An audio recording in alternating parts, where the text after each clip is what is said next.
स्वागत है BH world के इस ऑनलाइन लर्निंग प्लेटफॉर्म पे। जैसा कि आपको पता है, आप लोगों के लगातार कमेंट आ रहे थे बीएससी नर्सिंग के सिलेबस को लेकर कि बीएससी नर्सिंग का सिलेबस सर बता दीजिए क्या है क्या नहीं है। हम लोगों ने बीए आर्ट सोशल और बीएससी मैथ्स एग्रीकल्चर बायो के सब्जेक्ट वाइज सिलेबस अलग अलग डिटेल एनालिसिस के साथ आपको चैनल पे दिया है। नहीं देखा है तो उसे जाकर प्लेलिस्ट में दे दीजिए। और भी कोई सब्जेक्ट अगर आपको चाहिए, कुछ भी क्वेरी हो तो कमेंट जरूर किया करिए। और देखिए, सबसे पहली बात जो बीएससी नर्सिंग के सिलेबस की है उसमें मैं आपको बताना चाहूंगा कि उसका पेपर स्ट्रक्चर और क्या पैटर्न है और उसकी क्या इन्फॉर्मेशन, उस पर एक वैभव सर ने वीडियो आपको पहले बना के दी है, उसे आप देख लीजिए जिससे आपको बीएससी नर्सिंग की जानकारी हो जाएगी। इस वीडियो में मैं सिर्फ और सिर्फ सिलेबस की बात करूंगा। सिलेबस मतलब बताऊंगा क्या क्या टॉपिक्स आते हैं, किस किस सब्जेक्ट से आते हैं, इन्हीं सब के बारे में बात करेंगे। देखिए, सबसे पहले तो आप समझिए पेपर जो है हमारा सिलेबस में 3 सब्जेक्ट आते हैं, एक केमिस्ट्री, एक फिजिक्स, एक बायोलॉजी। बायोलॉजी जो आता है इसमें जूलॉजी और बॉटनी करके अलग अलग सेक्शन दिया रहता है, ठीक है, जूलॉजी और बॉटनी करके, ठीक। तो देखिए, केमिस्ट्री जो है इसमें 25 क्वेश्चन आता है, फिजिक्स जो है 25 क्वेश्चन आता है, और 25 बॉटनी 25 जूलॉजी मतलब बायोलॉजी आपका 50 क्वेश्चन आता है। टोटल 100 क्वेश्चंस होते हैं आपके पास, ठीक है। तो इस बात से आप एक एवरेज अंदाजा लगा लेंगे कि आपके लिए क्या इंपॉर्टेंट है। बायोलॉजी आपके लिए मोस्ट इंपॉर्टेंट है, आपका सिलेक्शन डिसाइड करने में, सिलेक्शन होगा कि नहीं इसका बहुत बड़ा इंपॉर्टेंस रोल होगा, ठीक है, सिलेक्शन होगा कि नहीं, ठीक। लेकिन अगर आपको रैंक बढ़िया करना होगा तो फिजिक्स और केमिस्ट्री पे आपको जोर देना होगा। तो पहले क्या करेंगे, पहले तो आप सिलेक्शन लेने की कोशिश करेंगे ना, फिर आप रैंक को इंप्रूव करेंगे कि हमें रैंक बढ़िया रैंक आए। तो सिलेक्शन के लिए पहले आप बायोलॉजी अच्छे से पढ़िए, फिर बायोलॉजी अगर आप अच्छे से कवर कर लिए तो फिजिक्स और केमिस्ट्री पढ़िए, ठीक है। क्योंकि बच्चों का बायोलॉजी बायो वाले सेक्शन का तो सबका स्ट्रांग ही होता है, फिजिक्स केमिस्ट्री से थोड़ा मार खाते हैं बच्चे, ठीक। अब देखिए, तो पहले देखिए मैंने एक ट्रेंड एनालिसिस देखा पूरे पेपर का 2015, 16, 17, 18, 19 4 साल का देखा ट्रेंड एनालिसिस, ठीक है, पेपर पैटर्न वगैरह। तो अब बहुत जल्दी हम अपने वेबसाइट पर अपलोड कर देंगे बीएससी नर्सिंग का पेपर, उसके लिए चिंता ना करें, कुछ दिनों में टेक्निकल काम चल रहा है तो जब बहुत जल्दी अपलोडेड हो जाएगा हमारी वेबसाइट पर। तो उसमें देखा मैंने तो बहुत ज्यादा ट्रेंड नहीं मिला, पर हाँ कुछ चीजें हमको देखने को मिली कि केमिस्ट्री सेक्शन से फुली एनसीईआरटी एकदम, मतलब एनसीईआरटी बहुत ही लो लेवल के क्वेश्चन है, बहुत ही आसान क्वेश्चन है, एकदम बेसिक क्वेश्चन उठाए हुए हैं। मतलब अगर आप प्रीवियस ईयर के क्वेश्चंस करके चले जाएंगे नर्सिंग के, बीएससी मैथ, बायोलॉजी, एग्रीकल्चर, ठीक है, और नीट के, अगर आप प्रीवियस ईयर के क्वेश्चन करके चले जाएंगे तो आपका ऐसे ही 20-25 में से 18-19 बन जाएगा क्वेश्चन, 17-18 बन जाएगा। बहुत आसान क्वेश्चन। फिर भी मैंने एक आपको ट्रेंड बता देता हूँ कि किस तरह से बात हुआ था, उसमें देखा था मैंने। देखिए, जो केमिस्ट्री पोर्शन था उसको मैंने देखा कई साल देखे, जैसे मैंने 2017 में देखा केमिस्ट्री पोर्शन का। तो इनऑर्गेनिक से जो क्वेश्चन आए थे, 4 क्वेश्चन आए थे इनऑर्गेनिक से। इनऑर्गेनिक मतलब इनऑर्गेनिक में chemical bonding, block elements, coordination compounds, ये सब कुछ चैप्टर्स आते हैं, ठीक है। इनऑर्गेनिक के बारे में आप जानते होंगे। तो इससे आए थे 4 क्वेश्चन। ज्यादातर क्वेश्चन जो आए थे आपके बॉन्डिंग से आए थे, बॉन्डिंग से क्वेश्चन आते हैं, लेविस एसिड कौन है, लेविस बेस कौन है, इस तरह से सवाल आते हैं। कोऑर्डिनेशन से क्वेश्चन आते हैं, बहुत बेसिक लेवल के क्वेश्चंस आते हैं, ठीक है। और ब्लॉक एलिमेंट्स का थोड़ा पी ब्लॉक का दो स्ट्रक्चर का सवाल आ जाएगा, जैसे ऑर्थो बोरिक एसिड आ जाएगा आपका, यही सब आएगा, BF3 हो जाएगा, BS3, यही सब आता है, ठीक। फिर ऑर्गेनिक से अच्छे अमाउंट के क्वेश्चन आ रहे हैं, मतलब केमिस्ट्री में अगर आपको थोड़ा अच्छा करना है तो ऑर्गेनिक पे जोर देना होगा। 12 क्वेश्चन थे, ठीक है। ये 2017 का मैं एनालिसिस आपको सामने दे रहा हूँ, ठीक है, क्योंकि ये पेपर थोड़ा बैलेंस पेपर बना था। बाकी मैं आपको 2019 का भी अभी दे दूंगा, ठीक। और इसमें आपका ऑर्गेनिक में जो था आपका ज्यादातर, देखिए क्या आया था ऑर्गेनिक में, आइसोमेरिज्म पढ़ लीजिएगा, इससे 1-2 क्वेश्चन हर साल आ रहे हैं, ठीक है। आइसोमेरिज्म बहुत ही आसान चीज है, एकदम सिंपल वाला, बहुत कठिन वाला नहीं आ रहा, ठीक है। तो केमिस्ट्री के लिए अगर एनसीईआरटी फॉलो करेंगे तो मोर देन सफिशिएंट, और कुछ कहीं जाना ही नहीं है, ठीक है। तो आपको आइसोमेरिज्म पढ़ लेना है, कार्बोक्सिलिक एसिड का और एसिड का स्ट्रेंथ वगैरह का जो ऑर्डर में क्वेश्चन नहीं है एनसीईआरटी में दिए, वही सब डायरेक्ट आए थे क्वेश्चंस, ठीक है। तो 12 क्वेश्चन ये हो गए। फिजिकल के जो थे हमारे, फिजिकल के 9 क्वेश्चन थे, ठीक। किससे थे क्वेश्चन ज्यादातर? इलेक्ट्रोकेमिस्ट्री से। जो वैभव सर ने उतना टफ पढ़ाया, टफ मतलब जितना डिटेल में पढ़ाया है उतना ज्यादा नहीं, बेसिक बेसिक बहुत आया था क्वेश्चन। ऑस्मोटिक प्रेशर पूछा था, मोल कंसेप्ट पूछा था देके, ये चार्ल्स लॉ पे क्वेश्चन पूछा था, गैस लॉ पे लेके, इस तरह के क्वेश्चन पूछा था। तो इलेक्ट्रोकेमिस्ट्री फिजिकल में ज्यादा इंपॉर्टेंट है। मोल कंसेप्ट, थर्मोडायनेमिक्स से कन्वर्जन ऑफ टेम्परेचर वगैरह से सवाल आया हुआ है और कुछ नहीं आया हुआ है, ठीक है। ऑर्गेनिक पे ये चीज आई हुई है। तो यहाँ अल्किल अल्केन का वो जो मार्कोनी लॉ का क्वेश्चन है वो सब आया हुआ है, ठीक है। तो अगर आप थोड़ा बहुत पढ़े होंगे तो हम बता रहे हैं जो चीजें समझ रहे होंगे कहाँ से क्वेश्चन आया है। तो ये आपका एक रहा है। पर रिसेंट जो ट्रेंड है देखिए 2019 का मैं बता रहा हूँ आपको, ठीक है। इनऑर्गेनिक 10 पूछ दिया है, ऑर्गेनिक 7 पूछ दिया है, फिजिकल 8 पूछ दिया है। तो अब देखिए कोई ट्रेंड नजर आ रहा है आपको? ये 2017 का है, ये 2019 का है, 18 का भी मेरे पास है, मैं दिखा देता हूँ, आप कहेंगे 18 का आपका ये 10 पूछा है, ऑर्गेनिक 8 पूछा है, फिजिकल 10 पूछा है, 10-10 दोनों, ठीक। बाकी सॉरी 2015 हाँ, ये आपका ऑर्गेनिक 8 पूछा है, ठीक है। ये कम पूछा है आपका, क्या बोलते हैं, ये फिजिकल आपका 10 पूछा है, कहाँ गया फिजिकल, और ये 7 पूछा है, ठीक। ये आपका पेपर है, ये आपका पेपर है उसका, क्या बोलते हैं 2015 का। 16 का देख लीजिए, 16 का आपका जो है 14 ये पूछा है ऑर्गेनिक, इनऑर्गेनिक 5 पूछा है और फिजिकल 6 पूछा है, ठीक है। अब इनऑर्गेनिक ऑर्गेनिक फिजिकल में क्या था, ये आपको बैलेंस समझ में आना चाहिए, ठीक है। एनसीईआरटी पढ़िए केमिस्ट्री के लिए, मैं यही रिकमेंड करूंगा, क्योंकि एनसीईआरटी से टोटल 25 के 25 क्वेश्चन आए हैं, बहुत ही आसान क्वेश्चन है।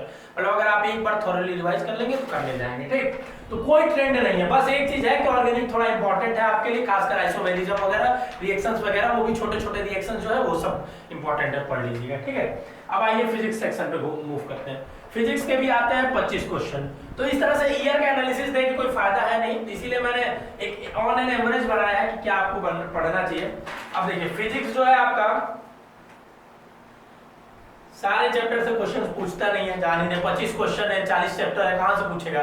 तो बता रहा हूं आपको क्या क्या पढ़ना इंपॉर्टेंट है। यूनिट डायमेंशन पढ़ लीजिएगा, 2 क्वेश्चन आएगा यूनिट डायमेंशन से, इंपॉर्टेंट है, ठीक है। उसके बाद यूनिट डायमेंशन पढ़ लीजिएगा, 2 क्वेश्चन आएगा। ग्रेविटेशन पढ़ लीजिएगा, ग्रेविटेशन पढ़ लीजिएगा, 1 क्वेश्चन आएगा, ठीक है। और जैसे ही आप ग्रेविटेशन पढ़ेंगे इसके साथ साथ कैपेसिटर भी पढ़ेंगे, ठीक है। कैपेसिटर क्योंकि इलेक्ट्रोस्टैट पढ़ेंगे, इलेक्ट्रोस्टैट से क्वेश्चन आएगा या तो ग्रेविटेशन से आएगा, दोनों से नहीं आएगा एक साथ, ठीक है, यही आएगा। और कैपेसिटर से 2 सवाल आएंगे, 1 या 2 सवाल आएंगे, मतलब आधा आएंगे इन दोनों से, ठीक है। कैपेसिटर से आएगा। फिर देखिए इंपॉर्टेंट आपके लिए होगा थर्मो, थर्मो बहुत बड़ा chapter, thermo heat and thermodynamics. तो क्या आपको पढ़ना है पूरा? नहीं, पूरा नहीं पढ़ना है। पढ़ना पूरा है मतलब बेसिक चीजें बस पढ़नी है, जैसे टेम्परेचर कन्वर्जन जो होता है, ये फ़ारेनहाइट से सेल्सियस में क्या होगा, ये सब चीजें पढ़नी है, ठीक है। तो थर्मोडायनेमिक्स से 2 क्वेश्चन आएंगे ही आएंगे, टेम्परेचर कन्वर्जन वगैरह से आएंगे, हीट ऑफ एंथैल्पी वगैरह से आएगा चीजों को, ठीक है। उसके बाद आपको मॉडर्न पढ़िएगा, ये छोटा आसान चैप्टर है, बड़ा चैप्टर मतलब 3-4 चैप्टर आते हैं, जैसे photo electric effect, nuclear physics और रेडियो एक्टिविटी, ये सब चैप्टर आते हैं। और एक चैप्टर है कोई एटॉमिक स्ट्रक्चर, ठीक है। 4 चैप्टर इसमें आता है, 4 चैप्टर पढ़ लीजिएगा, ये बहुत इंपॉर्टेंट है, इससे 3 से 4 क्वेश्चन आना ही है, ठीक है। और बहुत आसान क्वेश्चन, तो आपके लिए तो ये इंपॉर्टेंट है, ये दोनों इंपॉर्टेंट है। अगर आप पढ़ फिजिक्स से भागना चाहते हैं तो ये 2 चीज पढ़ लीजिएगा, ये आसान भी है, ठीक। अब उसके बाद देखिए वेव, वेव से क्वेश्चन बहुत पूछा। वेव में क्या है, साउंड वेव भी इंक्लूडेड है, ठीक है।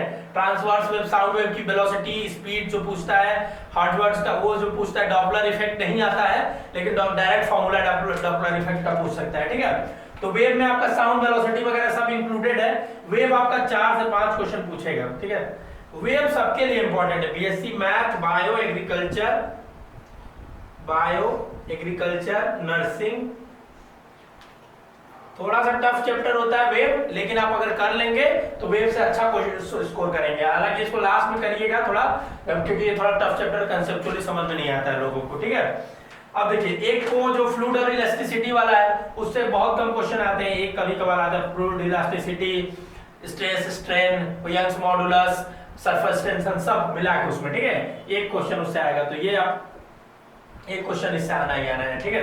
अब अगला जो आपका है, देखिए हर एग्जाम में लॉजिक गेट से सवाल पूछता है। इसमें कई 2-3 साल में एक बार बस पूछा है, लेकिन हाँ सेमीकंडक्टर से सवाल पूछेगा हर एग्जाम में, क्योंकि ये सब सेमीकंडक्टर मॉडर्न ये सब ऐसे चैप्टर होते हैं जिनको कभी छोड़ता नहीं एग्जाम में, ठीक है। सेमीकंडक्टर से क्या होगा, आपका एक सवाल आएगा, अगर लॉजिक गेट दे दिया तो एक सवाल और बढ़ जाएगा, ठीक है। कभी कभी अल्टरनेटिव देगा, जैसे 2019 में नहीं दिया है तो 2020 में लॉजिक गेट आने की संभावना है। छोटा चैप्टर है, मतलब 1-2 पन्ने का पढ़ लीजिएगा उसको, ठीक।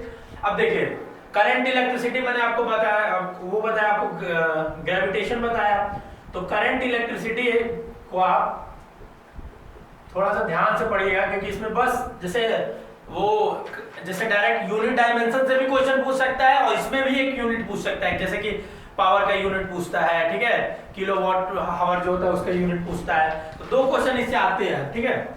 इसको थोड़ा मन लगा के पढ़िएगा, क्योंकि इसमें क्वेश्चन अभी तक तो नहीं दिया है सीरीज पैरेलल जैसे मतलब रेजिस्टर्स वगैरह का, डायरेक्ट फॉर्मूला पे ही क्वेश्चन आया है उसका वगैरह पे, और हाँ उसका यूनिट जैसे अमीटर, पोटेंशियोमीटर, उसके फंक्शनिंग के बारे में नहीं पढ़ना, अमीटर पोटेंशियोमीटर क्या होता है ये सब चीजें को पढ़ना जरूरी है, ठीक है।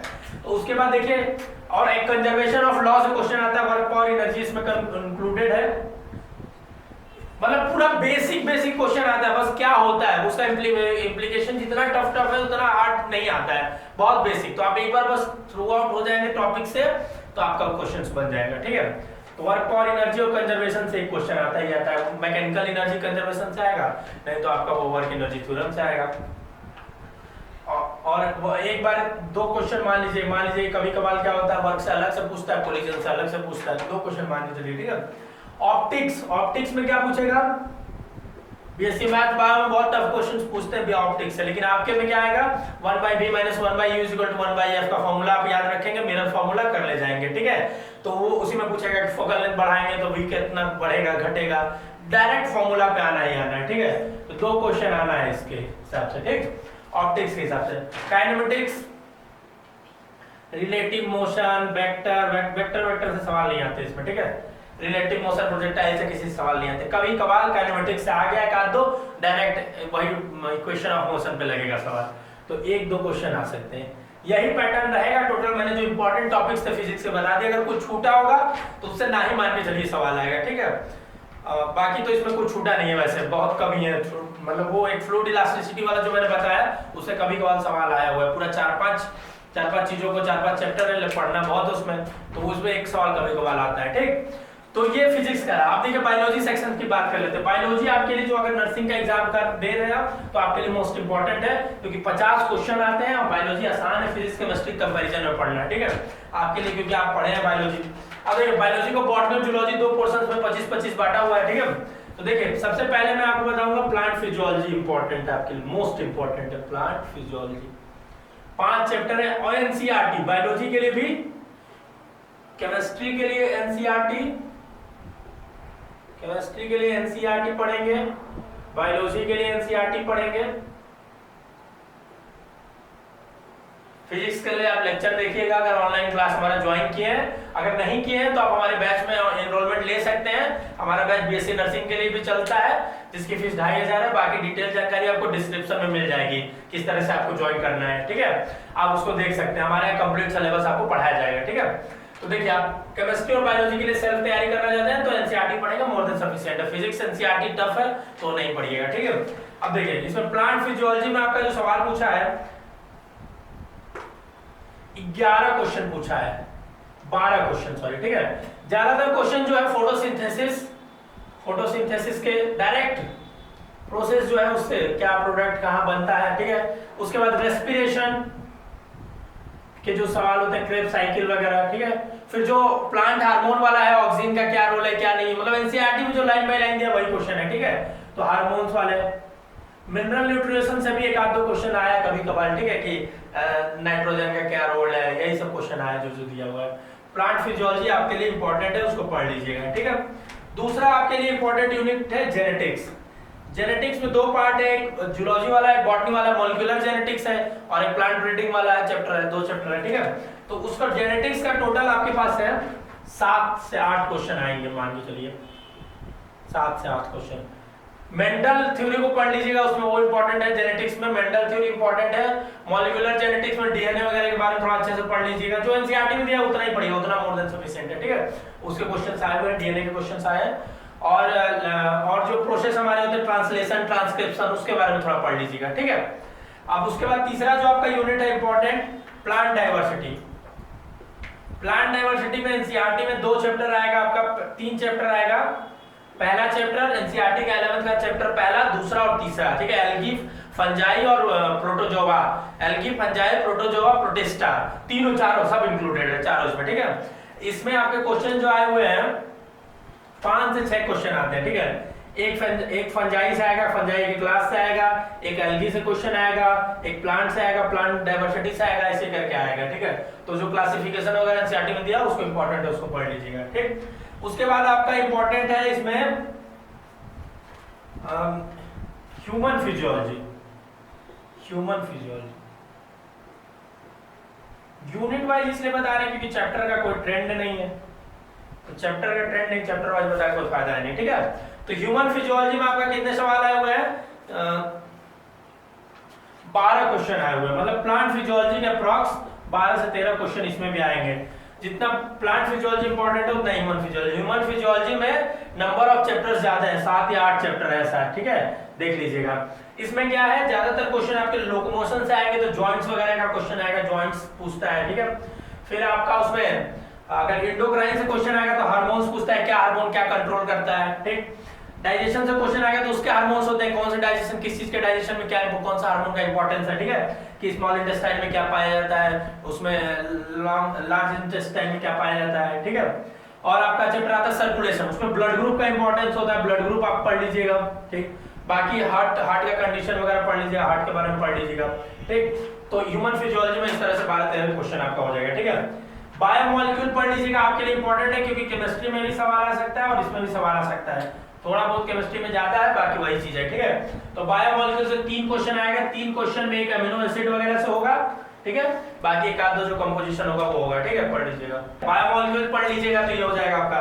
अब देखिए उसके बाद एनिमल डाइवर्सिटी। एनिमल डाइवर्सिटी में क्या है, एक चैप्टर है लास्ट का, पहले यूनिट का 11th का एनिमल डाइवर्सिटी का, उससे 2 क्वेश्चंस आए हुए हैं। क्लासिफिकेशन उसका पढ़ लीजिएगा, जो विटेकर का क्लासिफिकेशन है पूरा का पूरा वो आएगा, इंपॉर्टेंट है, उसमें से क्वेश्चंस आते हैं, ठीक है। अब देखिए एक यूनिट आपका बचा इकोलॉजी का। इकोलॉजी और एग्जाम में इंपॉर्टेंट है, इसमें कुछ खास इंपॉर्टेंट नहीं है। 4 चैप्टर दिया है एनसीईआरटी में, उसको पढ़ लीजिएगा, 2 क्वेश्चंस आएंगे, 1 से 2 क्वेश्चन आएंगे, ठीक है। इकोलॉजी का 2 क्वेश्चन, 1 से 2 क्वेश्चन आते हैं, ठीक है। बहुत अभी तक तो नहीं आया है, मतलब 1-2 साल में हो सकता है पढ़ा दे कोई अच्छा नहीं तो 1-2 क्वेश्चन आएगा, 2-3 क्वेश्चन मान के चलिए, ठीक है। इकोलॉजी आप पढ़ेंगे। फिर साइटोलॉजी में पढ़ेंगे सेल वॉल के बारे में। साइटोलॉजी आपका तीसरा यूनिट है 11th का, ठीक है। उसमें क्या कहते हैं, सेल दिया, सेल साइकिल दिया और बायोमोलिक्यूल, 3 चैप्टर है उसमें, ठीक है। अब उन 3 चैप्टर में से 2 चैप्टर इसमें पढ़ेंगे, बायोमोलिक्यूल अलग से बताया मैंने। उन 2 चैप्टर में से सेल साइकिल से क्वेश्चंस तो कभी-कभी 1-2 आए हैं, इंपॉर्टेंट है वैसे सेल साइकिल आ सकता है। बाकी सेल ऑर्गेनेल के बारे में अच्छे से थोड़ा पढ़ लीजिएगा, हर एक ऑर्गेनेल के बारे में, ठीक। 1-2 क्वेश्चन आने की यहाँ से भी प्रोबेबिलिटी बनती है क्योंकि पेपर पैटर्न में ऐसा आया था क्वेश्चन, ठीक। अब उसके बाद रिप्रोडक्शन से क्वेश्चन है। इसमें देखिए जो पहला चैप्टर है और दूसरा, इसमें 3 चैप्टर है, ठीक है। डिजीज का 1 चैप्टर है, 14 चैप्टर है, 4 चैप्टर है। डिजीज से एक भी सवाल नहीं आया आज तक, अभी तक। डिजीज को छोड़ भी सकते हैं लेकिन छोड़िएगा नहीं, पढ़ना है आपको, ठीक है। बाकी इससे आपको 3 क्वेश्चन, 2-3 क्वेश्चन आना है क्योंकि ये प्लांट रिप्रोडक्शन से क्वेश्चन आता है, उसमें इंपॉर्टेंट है, ठीक। अब उसके बाद 2 चीज बचा, प्लांट एनाटॉमी और प्लांट मॉर्फोलॉजी। प्लांट वाला एक यूनिट है, ये 11th में ही है शायद, 11th के एनसीईआरटी में 2 चैप्टर है और इसके साथ एक और चैप्टर है वो जिसमें एनिमल टिश्यू वगैरह दिया है, ठीक है। एनिमल टिश्यू वाला चैप्टर इसलिए पढ़िएगा क्योंकि बाकी चीजें आपको ह्यूमन फिजियोलॉजी में समझ में आएगा, ठीक। तो ये दोनों को जब आप पढ़ेंगे तो इन दोनों से एनाटॉमी से बढ़िया क्वेश्चन आता है, 3-4 क्वेश्चन आए, मॉर्फोलॉजी से भी 1-2 क्वेश्चन आए, ठीक है। तो इस ट्रेंड को फॉलो करिएगा। बाकी सारा मैंने बता दिया, अगर कुछ चैप्टर छूटा होगा तो वो उतना इंपॉर्टेंट नहीं है, ठीक है। 3-4 साल के पेपर का एनालिसिस यही था। तो ओवरऑल आपको एक चीज समझ में आ गया कि बायोलॉजी आपके लिए बहुत इंपॉर्टेंट है, 50 क्वेश्चन है बायोलॉजी में, तो आपको बायोलॉजी पढ़ना है। कहां से पढ़ना है, एनसीईआरटी से पढ़ना है, ठीक है। बाकी केमिस्ट्री कहां से पढ़ना है, 25 क्वेश्चन है, पहले बायोलॉजी कवर करने के बाद केमिस्ट्री में एनसीईआरटी से। फिजिक्स आपको अगर वीडियो लेक्चर ज्वाइन किया तो वहां से पढ़िए, नहीं तो शॉर्ट नोट कहीं हो अगर वो करिए, बहुत ज्यादा क्वेश्चन फिजिक्स में लगाने की जरूरत नहीं है। क्योंकि उतना आता ही नहीं है तो क्यों लगाएंगे फालतू का समय वेस्ट, उससे बढ़िया बायोलॉजी का लगाइएगा, ठीक है। और बीएससी बायोलॉजी का अगर कोई एग्जाम दे रहा हो तो बीएससी नर्सिंग का भी जरूर देखिए कि पेपर पैटर्न लगभग आसान ही है बीएससी बायोलॉजी से, ठीक है। तो आपके लिए इसमें भी एंट्रेंस में आप यहाँ भी अच्छा कर सकते हैं। बाकी अगर आपको बीएससी नर्सिंग की तैयारी करनी है हमारे साथ मिलकर तो हमारा ऑनलाइन कोर्स ज्वाइन करिए, डिस्क्रिप्शन में लिंक दिया हुआ है, उस पर जाइए, सारा मेथड बताएगा किस तरह से ज्वाइन करना है। और भी कोई अगर क्वेरी हो आपका तो जरूर कमेंट करिए। बहुत बहुत धन्यवाद।